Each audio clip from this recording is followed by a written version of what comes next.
오늘 저는 시편 37편 3절로 6절 말씀을 가지고 하나님이 이루시는 형통한 삶이란 제목으로 은혜의 말씀을 나누고자 합니다. 지금 전 세계는 미국의 트럼프 대통령의 미국 우선주의 정책으로 인하여 무역과 관세 전쟁을 치르면서 세계 경제가 요동을 치고 있습니다. 우리나라 역시 미국과의 관세 협상과 미군 주둔 비용의 협상에 남아있어서 불안할 수밖에 없는 상황 가운데 놓여 있기도 하죠. 하나님 우리의 생사복을 주관하시는 전능하신 하나님이시기 때문에 우리 하나님께서 우리 나라를 형통의 삶으로 이끌어 주실 줄로 믿습니다. 다윗은 그가 어떤 상황 가운데서도 항상 하나님을 의리하고 의지하며 살았어요. 그때마다 하나님께서 환난에서 그를 지키시고 건지시는 하나님의 능력을 체험했고요, 뿐만 아니라 이업에서 건지시는 하나님의 놀라운 능력을 체험하고 그의 삶이 형통의 삶으로 이끄시는 하나님의 은혜를 체험하게 된 것입니다. 그러면서 다윗은 오늘 본문에 우리가 하나님의 자녀로서 형통한 삶을 이루시는 하나님의 섭리와 비결에 대해서 그의 삶의 지혜를 통해서 가르치고 있습니다. 오늘 우리는 이 삶의 지혜를 올바로 배워서 여러분 삶도 형통으로 이끄시는 하나님의 은혜를 매 순간마다 체험하시기를 예수님의 이름으로 축복합니다. 크게 아멘 하실까요? 첫째로, 하나님을 의리하고 선행하는 자는 하나님이 그를 형통한 삶으로 이끌어 주시겠다고 약속하셨어요. 오늘 본문 시편 37편 3절 시작. 야훼를 의리하고 선을 행하라. 땅에 머무는 동안 그의 성실을 먹을거리로 삼을지어다 라고 말씀하면서 내 길을 야훼께 맡기라. 그를 의지하면 그가 이루시고 내 의를 빛같이 나타내시며 내 공의를 정오의 빛같이 하시리라. 그렇게 말씀을 하셨어요. 우리가 하나님의 말씀대로 살고 뿐만 아니라 우리의 모든 삶을 주께 맡기고 의리하면 하나님께서 우리의 삶 가운데 형통으로 빛같이 우리의 모든 삶을 이끌어 주신다. 뿐만 아니라 우리의 모든 삶의 형통의 주관자는 오직 전능하신 하나님께 있다라고 하는 것을 이렇게 이 시편 말씀을 통해서 가르치고 있어요. 그러면서 형통의 삶으로 이끄시는 그 첫 번째 비결이 뭐냐? 야훼를 의리하고 선을 행하는 것이다 라고 그렇게 가르치고 있어요. 여러분, 이 말씀의 뜻은 이렇습니다. 모든 것을 하나님께 집중하라는 의미가 있어요. 그리고 야훼를 의리한다는 것은 우리가 어떤 일을 하기 전에 제일 먼저 하나님께 나가서 기도로 하나님의 지혜와 계획을 구하는 그런 것이 하나님께 의리한다라는 의미를 가지고 있어요. 사실 우리는 지금까지 많은 것들을 배우면서 지식을 축적하며 살아왔어요. 뿐만 아니라 우리는 경험을 통해서 우리의 모든 경험이 모든 것을 주관할 것이라고 생각하면서 또 나의 탁월한 그런 선택까지도 칭찬하면서 살아왔습니다. 하지만 성경적 관점에서 보면 이렇게 아무리 인간이 자기 지식을 가지고 계획을 세운다 할지라도 하나님이 돕지 아니하시고 하나님이 그 기업을 세우지 아니하시면 우리의 모든 계획은 헛된 것이 되고 아무것도 이룰 수 없다고 성경은 우리에게 말씀을 하고 있어요. 이에 대해서 지혜의 왕 솔로몬은 시편 127편 1절에 이렇게 가르치고 있어요. 시작. 야훼께서 집을 세우지 아니하시면 세우는 자의 수고가 헛되며 야훼께서 성을 지키지 아니하시면 파수꾼에 깨있음이 헛되도다 라고 말씀을 한 것이죠. 우리가 어떤 계획을 가지고 철저하게 방어진을 구축하고 세웠다 할지라도 하나님이 그곳에 함께 하실 때만이 온전한 방어가 되는 것이고 또 적들로부터 막아주시고 우리를 지키시는 하나님의 은혜가 있다는 사실을 그렇게 말씀을 하고 있어요. 뿐만 아니라 잠언서 16장 9절에는 이렇게 말씀합니다. 시작. 사람이 마음으로 자기 길을 계획할지라도 그의 걸음을 인도하시는 이는 야훼의 신이라고 말씀을 하고 있어요. 여러분, 우리는 솔로몬의 지혜를 참 잘 알고 있어요. 자, 다윗이 죽고 난 이후에 그의 아들 솔로몬이 왕이 되었습니다. 그런데 백성들이 수요가 너무나 많아서 그들을 이끌어갈 그런 재능이, 능력이 없는 거예요. 뿐만 아니라 모든 재판의 송사를 왕이 담당하는데 옳고 그름을 판단해야 실적으로 그들이 죄인은 죽고 또 의로운 사람을 살려야 될 거 아니겠어요? 그래서 이런 이 올바른 재판을 위한, 송사를 위한 지혜가 필요한 거예요. 그래서 그가 제일 먼저 한 게 뭔지 아십니까? 기본 산당에 올라가서 1000번째 제사를 드린 거예요. 자, 그러자 야훼 하나님께서 그 밤에 솔로몬에게 꿈에 나타나셔서 이르시기를 내가 내게 무엇을 줄고 너는 구하라. 여기서 주님께서 내가 너에게 무엇을 줄고 너는 구하라, 이 말씀 속에는 포괄적 이 구하심, 너는 뭐든지 구하라. 내게 네가 구하는 것은 제한이 없어, 무엇인지 구해 라고 하는 메시지가 있어요. 근데 솔로몬이 그때 이렇게 기도합니다.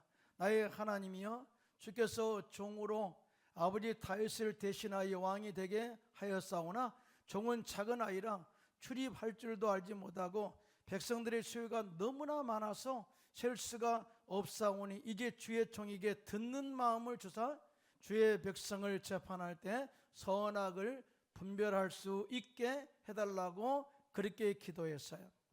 그러자 열왕기상 3장 10절로 13절에 이렇게 응답이 옵니다. 시작. 솔로몬이 이것을 구하매 그 말씀이 주의 마음에 든지라. 이에 하나님이 그에게 이르시되 내가 이것을 구하도다. 자기를 위하여 장수하기를 구하지 아니하며 부도 구하지 아니하며 자기 원수의 생명을 멸하기도 구하지 아니하고 오직 송사를 듣고 분별하는 지혜를 구하였으니 내가 내 말대로 하여 내게 지혜롭고 청명한 마음을 주노니 내 앞에도 너와 같은 자가 없거니와 내 뒤에도 너와 같은 자가 일어남이 없으리라. 내가 또 내게 구하지 아니한 부귀와 영광도 내게 주노니 내 평생의 왕들 중에 너와 같은 자가 없을 것이라. 할렐루야. 엄청난 복을 내려주셨어요.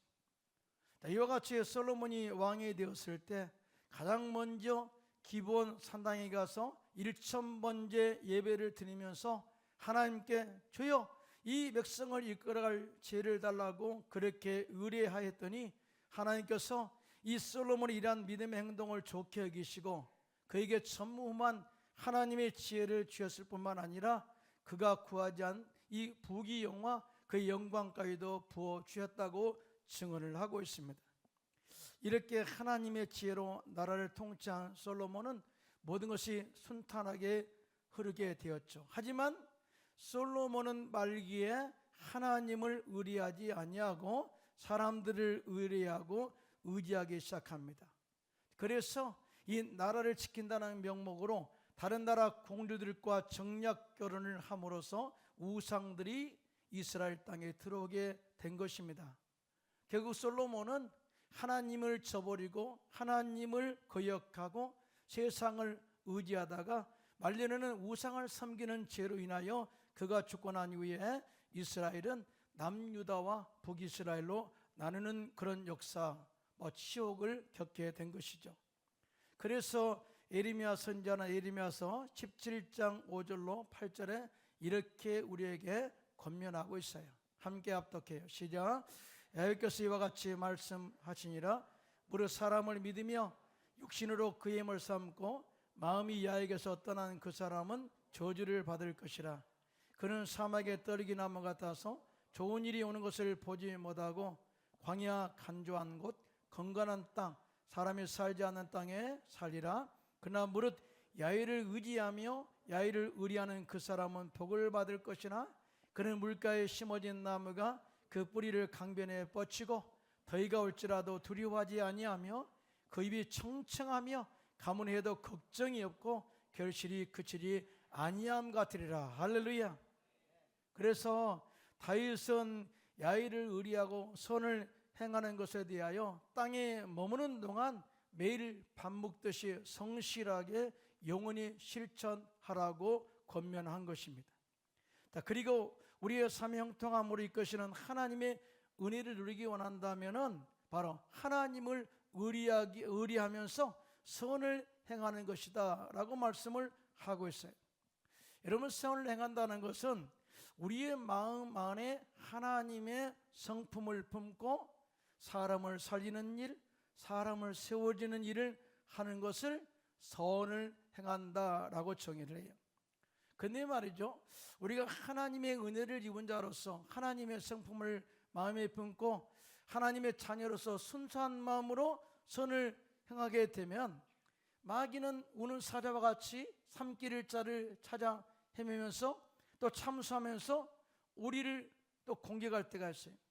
뿐만 아니라 선을 행했는데 상대방은 정말 상대방의 무시로 인해서 좌절하고 낙심할 때가 우리 가운데 올 때가 있습니다. 자, 그런데요, 이럴 때 이 낙심과 좌절을 극복할 수 있는 비결이 바로 야훼 하나님을 의리하는 것이라고 가르치고 있어요. 여러분 믿으시면 아멘. 그러니까 야훼 하나님을 의리하는 것과 선을 행하는 것은 함께 붙어서 역사한다는 사실을 볼 수가 있습니다. 할렐루야. 그러므로 우리는 하나님을 의리할 때 낙심하지 마시고요, 또 선을 행할 때 낙심하지 마시고 오직 주님께 집중해서 주님의 지혜로 정말 이 모든 어려움들을 다 이겨내는 슬기로운 성도들이 되시기를 예수님의 이름으로 축원합니다. 사도 바울도 갈라디아서 6장 9절에 이렇게 말씀합니다. 시작. 우리가 선을 행하되 낙심하지 말지니 포기하지 아니하면 때가 이름에 거두리라고 말씀을 하셨어요. 그러므로 우리가 사는 날 동안에 제일 먼저 하나님께 우리의 삶과 계획을 기도로 의리하고 선을 행하는 것을 평생에 성실히 행함으로써 하나님께서 우리들을 형통의 삶으로 이끄시는 은혜를 매 순간마다 영원히 체험하시기를 예수님의 이름으로 축원합니다. 크게 아멘 합시다. 둘째로, 야훼 하나님을 기뻐하는 자는 하나님이 그를 형통한 삶으로 이끌어 주시겠다고 약속하고 있어요. 오늘 본문 시편 37편 4절인데요, 함께 합독합니다. 시작. 또 야훼를 기뻐하라. 그가 내 마음의 소원을 내게 이루어 주시리로다 라고 이렇게 말씀을 하고 있어요. 자, 본문에 야훼를 기뻐하라는 것은요, 하나님으로 인하여 스스로 크게 즐거워하라, 그리고 야훼 하나님을 기쁘게 찬양하라 라고 하는 의미가 있어요. 여러분, 우리가 어떤 때 기뻐할까요? 뭔가 감동이 있을 때 기뻐하지 않겠어요? 어떤 때 찬양할 수가 있을까요? 내 마음에 기쁨이 넘쳐날 때 찬양이 넘쳐나게 되지 않겠습니까?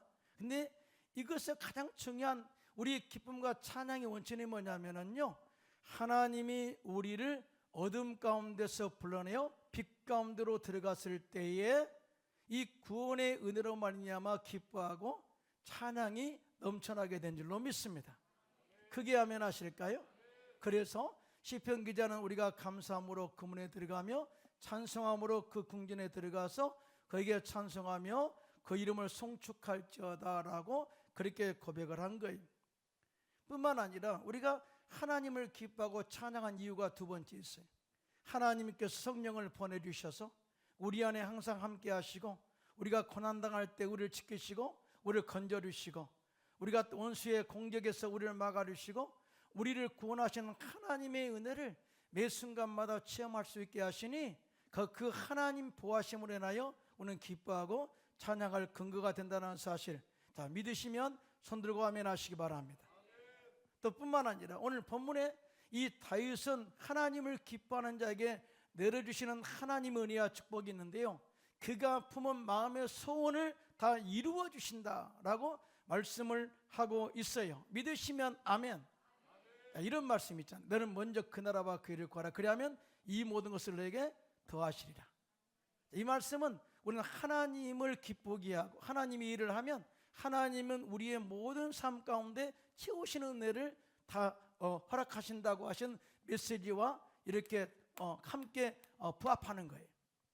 그러므로 우리는 내가 노력으로서 어떤 것을 얻으려고 생각하지 마시고요, 하나님을 기쁘시게 하는 그런 삶으로 인해서 우리가 살아감으로 인하여 하나님이 우리의 삶 가운데 우리의 소원에 이루시는 하나님의 은혜, 능력을 매 순간마다 체험하시기를 예수님의 이름으로 축원합니다.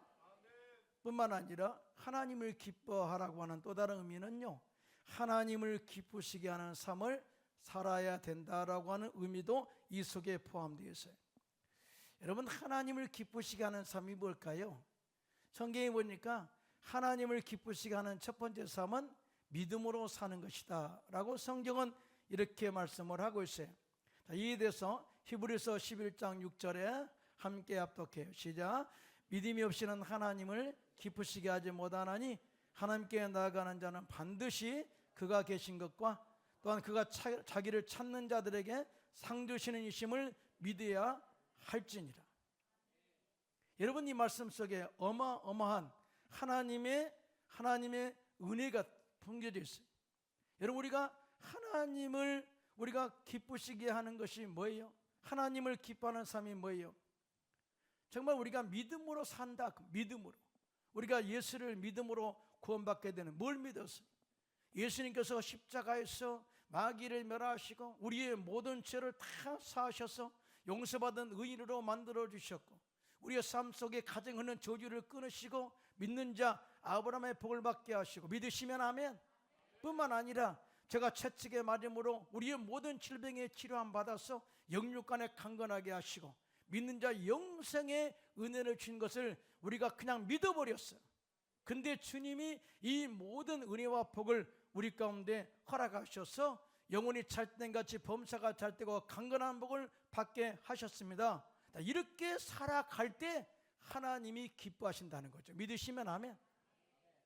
뿐만 아니라 우리가 또 믿음으로 기도할 때 약속하신 성령을 부어주셔서 그 능력으로 복음을 전하게 하시고 귀신을 쫓아내게 하시고 영적 승리를 이루게 하신 것을 보게 됩니다. 뿐만 아니라 우리가 믿음으로 기도할 때 모든 마음의 질병에 치료함 받고 육체의 질병에 치료함 받게 될 줄로 믿습니다. 우리가 믿음으로 기도할 때 마음의 소원이 이루어지게 하시고 모든 문제가 해결받는 놀라운 역사가 우리 가운데 임하게 될 줄로 믿습니다. 자, 믿음으로 사는 자, 이렇게 주님을 기쁘시게 할 수가 있다고 그렇게 말씀을 하고 있어요. 야고보서 5장 15절입니다. 시작. 믿음의 기도는 병든 자를 구원하리니 주께서 그를 일으키시리라. 혹시 죄를 범하였을지라도 사하심을 받으리라 그랬습니다. 믿음의 기도가 병든 자를 구원한다, 치료한다, 이렇게 말씀을 하고 있어요.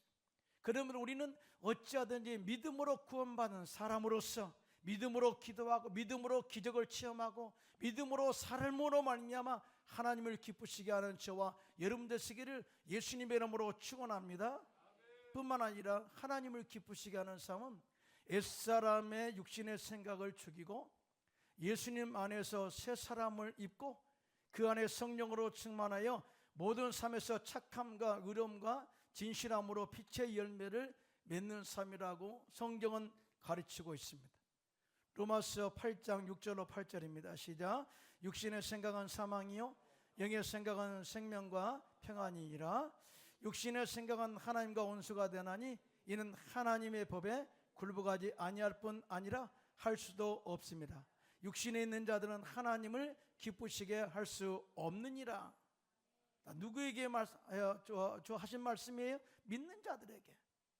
우리가 예수를 믿어도 하나님의 자녀임에도 불구하고 여전히 옛사람을 죽이지 못하고 육의 생각으로 살아가는 사람들이 있다는 거예요. 이런 사람은 절대 하나님을 기쁘시게 할 수가 없다. 그러나 예수 믿고 구원받아 하나님의 자녀가 된 이후에 성령으로 충만하게 되면 그 성령의 능력으로 하나님을 기쁘시게 하고 정말 하나님의 뜻 합당한 삶으로 말미암아 하나님을 기쁘시게 한다는 사실을 그렇게 말씀을 하고 있는데요. 자, 믿으시면 손 들고 아멘 하시기 바랍니다. 다시 말하면 하나님을 기쁘시게 하는 새로운 삶을 살리는 방법은 오직 성령의 충만함으로만이 가능하다라고 그렇게 설명을 하고 있어요. 이에 대해서 로마서 8장 11절로 14절입니다. 시작. 예수를 죽은 자 가운데서 살리신 이의 영이 너희 안에 거하시면 그리스도의 예수를 죽은 자 가운데서 살리신 이가 너희 안에 거하시는 그 영으로 말미암아 너희 죽을 몸도 살리시리라. 그러므로 형제들아, 우리가 빚진 자로 돼 육신에게 져서 육신대로 살 것이 아니니라.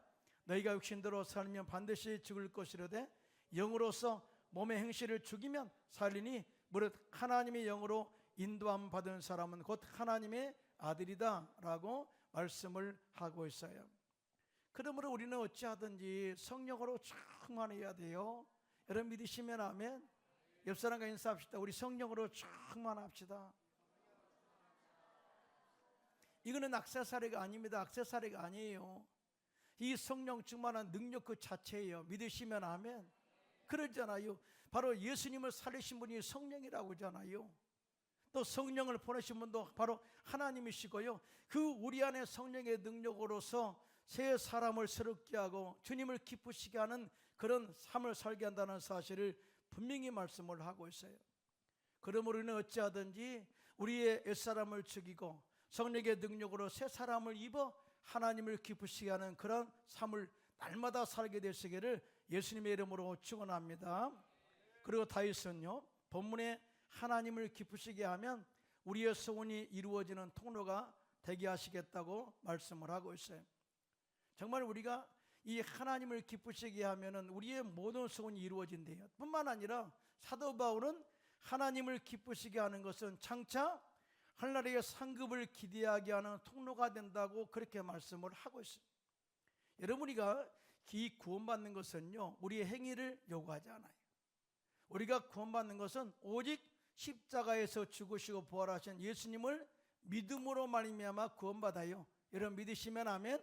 그런데 상급과 면류관은 우리가 이 땅에서 하나님의 나라와 영광을 위하여 복음을 위해서 헌신하고 행동한 행위대로 하나님께서 상급과 면류관을 주시겠다고 약속을 하셨어요. 그런데 이 모든 이 행위가 뭐냐? 하나님을 기쁘시게 하는 것이다 라고 이야기합니다. 이에 대해서 사도 바울은 고린도후서 5장 9절로 10절입니다. 시작.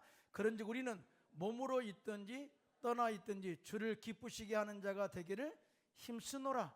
이는 우리가 다 반드시 그리스도 심판대 앞에 나타나게 되어 각각 선악간에 그 몸으로 행한 것을 따라 받으려 함이라 그랬습니다.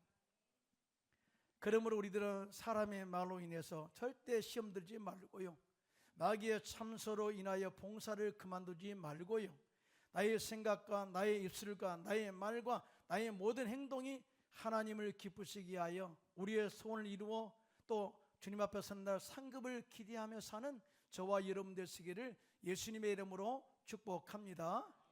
셋째로, 하나님께 자기 길을 맡기고 의지하는 자는 하나님이 그를 형통의 삶으로 이끌어 주시겠다고 약속하고 있어요. 오늘 본문 시편 37편 5절 6절인데요. 시작. 내 길을 야훼께 맡기라.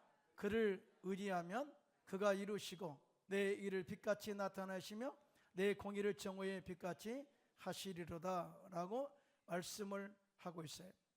내 길을 야훼께 맡기라 라고 하는 것은 단순히 하나님을 의지한다는 것이 아니라 하나님을 전적으로 신뢰한다라고 하는 의미가 있어요.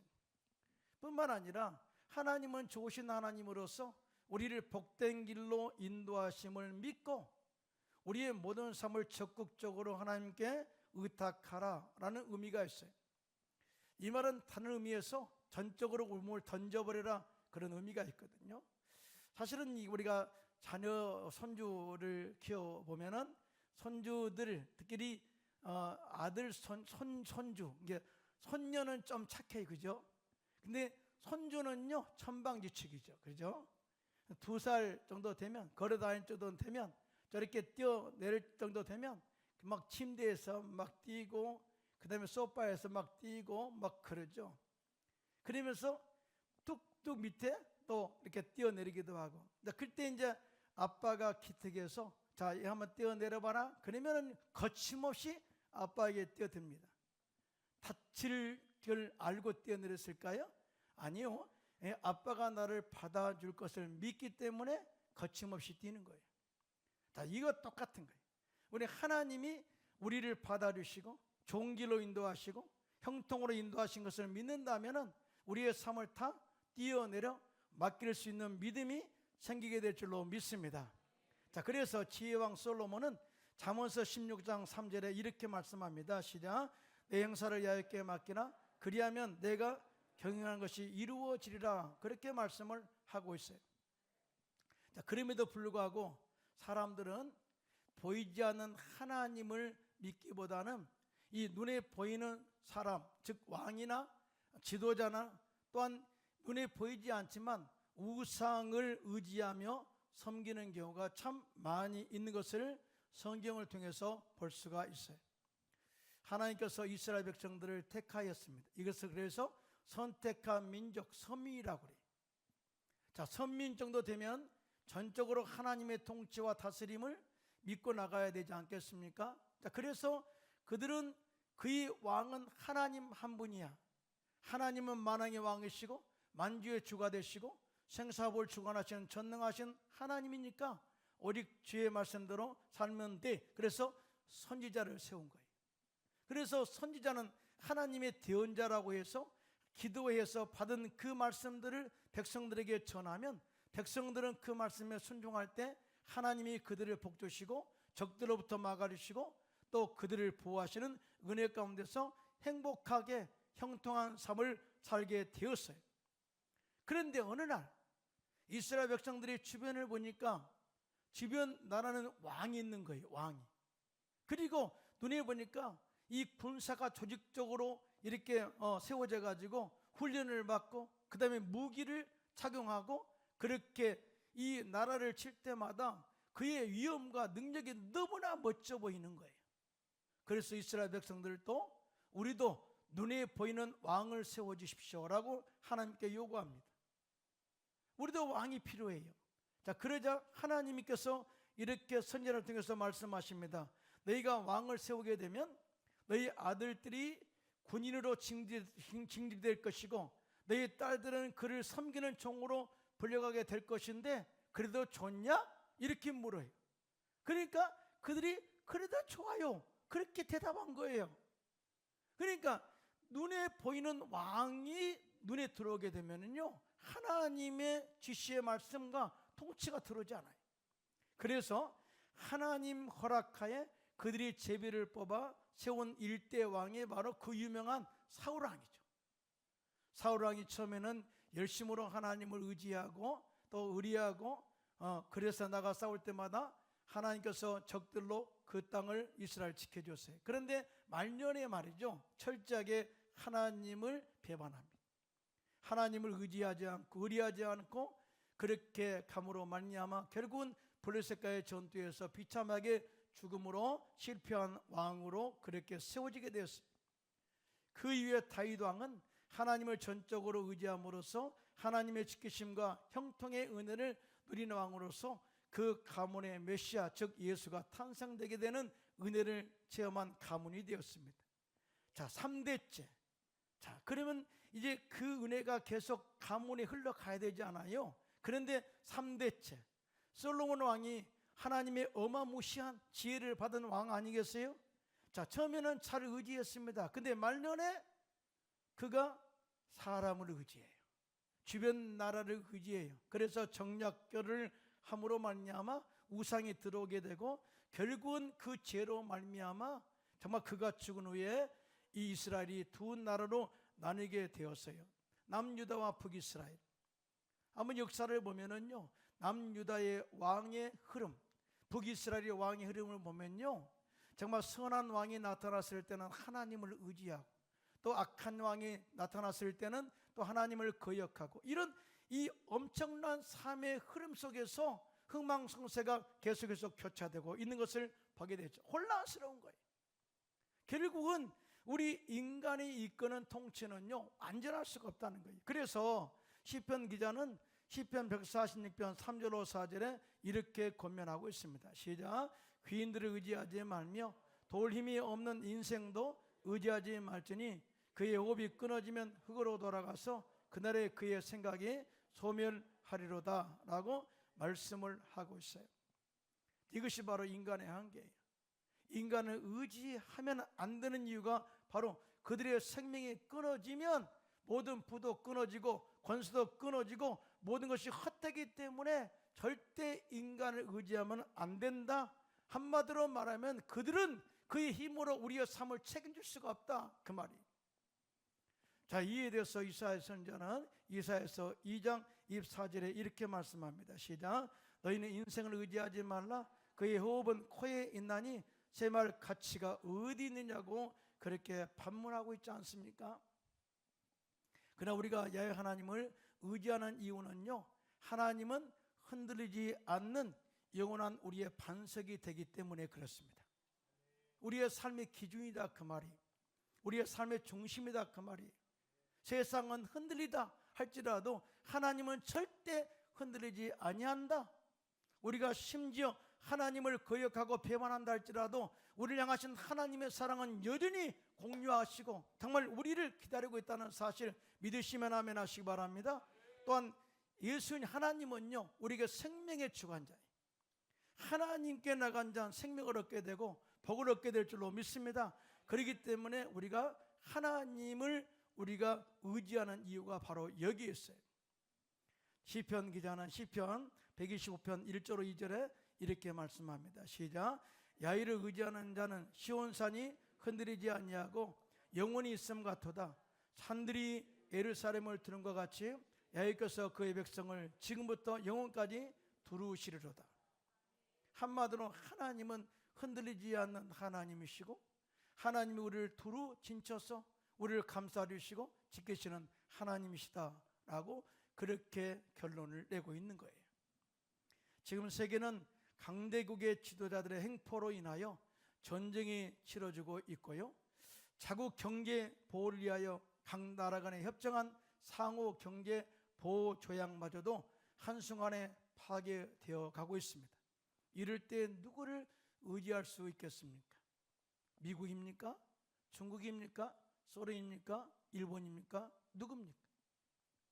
성경에 보면은 자, 우리의 모든 도움, 나를 도울 도움은 천지를 지으신 야훼에게서로다 라고 말씀을 하고 있어요. 여러분 믿으시면 아멘. 자, 하나님은 그에 따라서 졸지도 아니하시고 주무시지도 아니하시고 우리를 모든 환난에서 지키시고 보호하시는 하나님, 영원히 우리 영혼을 지키시는 하나님이라고 말씀을 하고 있어요. 그러므로 우리는 평생에 이 하나님을 의지함으로 말미암아 하나님 보호하심 속에서 우리를 형통의 삶으로 빛 가운데 인도하시는 하나님의 은혜를 날마다 누리며 사는 저와 여러분 되시기를 예수님의 이름으로 축원합니다.